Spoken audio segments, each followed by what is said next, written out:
et meid visatakse siis uuesti tagasi töö loomise etappi.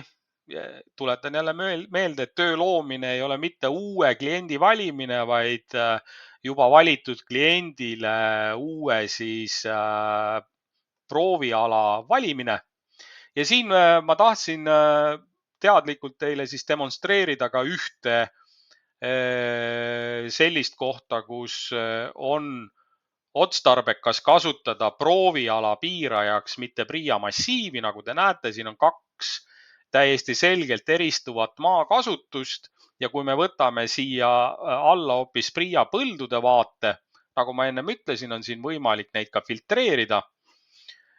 Siis on selgelt näha, et tegemist on kahe tegelikult erineva põlluga ja antud juhul, kui me tahame võtta siit proovipunkte kordusena alalt, kus ka eelnevalt proovid on kogutud, oleks mõistlik kasutada siis proovialaks just PRIA põldude kihti, mitte massiivide kihti.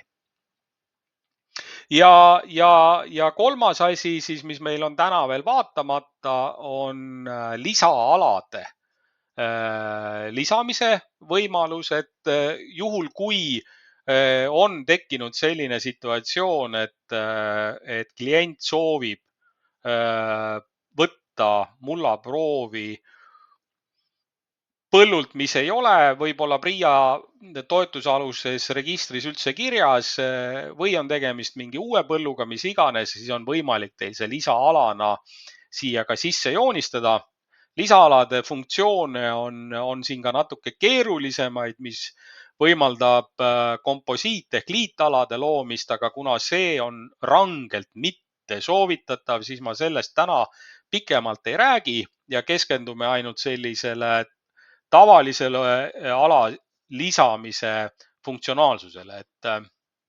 Siin on näha, et tegemist on tegelikult kasutuses oleva põlluga, küll aga ei ole ta toetusregistris ja oletame, et see on just täpselt see ala, kus klient sooviks teil ühte proovipunkti saada.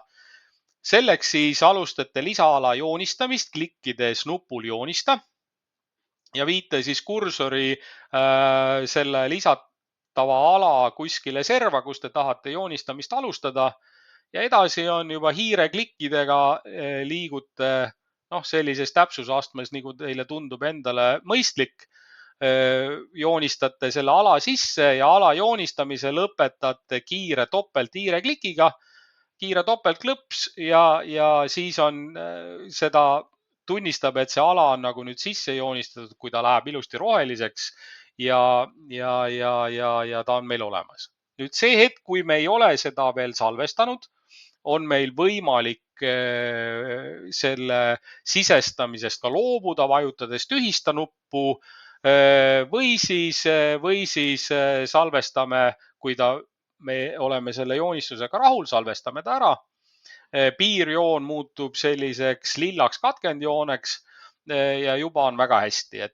Ja kui me nüüd vajutame seda allpool olevat rohelist nuppu lisaalast töö loomine, siis peale selle nupu vajutust lülitatakse see meie poolt joonistatud ala ka andmebaasi koosseisu ja me saame ta kaardilt valida juba nagu tööala, kinnitada ala ja asuda tööle juba eelnevalt vaadatud funktsioone kasutades.